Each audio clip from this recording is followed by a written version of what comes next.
More on this. Let's bring in David Bruno. He's a criminal defense attorney, former prosecutor, and a trial attorney as well. David, thanks for coming in. Good morning. Convoluted case. Yes. No murder charges in this specific part here, at least not yet, because Correct. we don't know where the children are. So what are the charges, and what would you be looking for as a prosecutor? Sure. Well, the charges are desertion of children and non-support of dependents.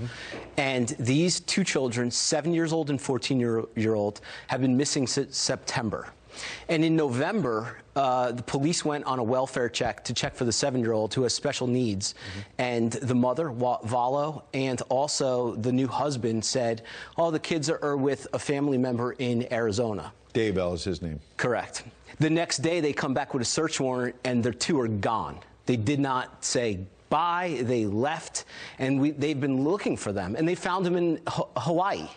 So just recently, there was a court order for these children to be produced in Idaho for January 30th, and she failed to produce the children, which led to these charges. But there has been a ton of investigative leads done already.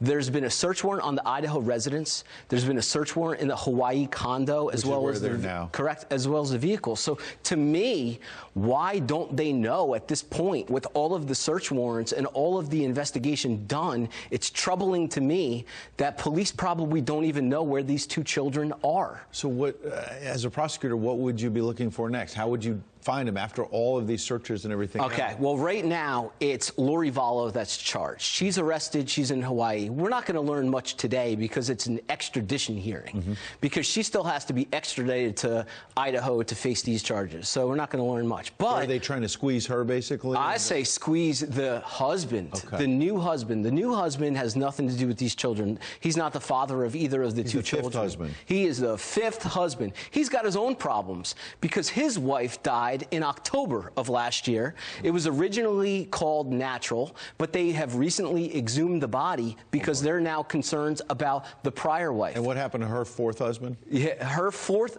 husband was killed by her brother last year. So and there were no charges. So there are dead people all around. Last year, there are two prior spouses. They're both dead. And in my opinion, lean on the new husband because he's out there in Hawaii. He's been with her since September. He was present during the welfare check in November. He may even have his own legal issues if he was involved with the cover-up and the desertion of the children. So we got less than a minute, but as an attorney, when you then see this video that Jonathan Hunt just showed of them doing an interview, I believe, with a local journalist, and they're kind of laughing and yucking it up, and these kids are still missing.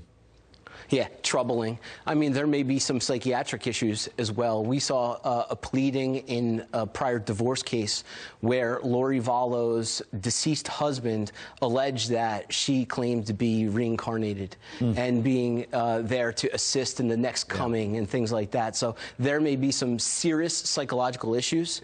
Also, I mean, my heart goes out to the family. This extended family is looking for their kids. What a mystery. It's deepening. We appreciate you trying to help us unravel it. You got it. My pleasure. David, thank you. Be well. Julie?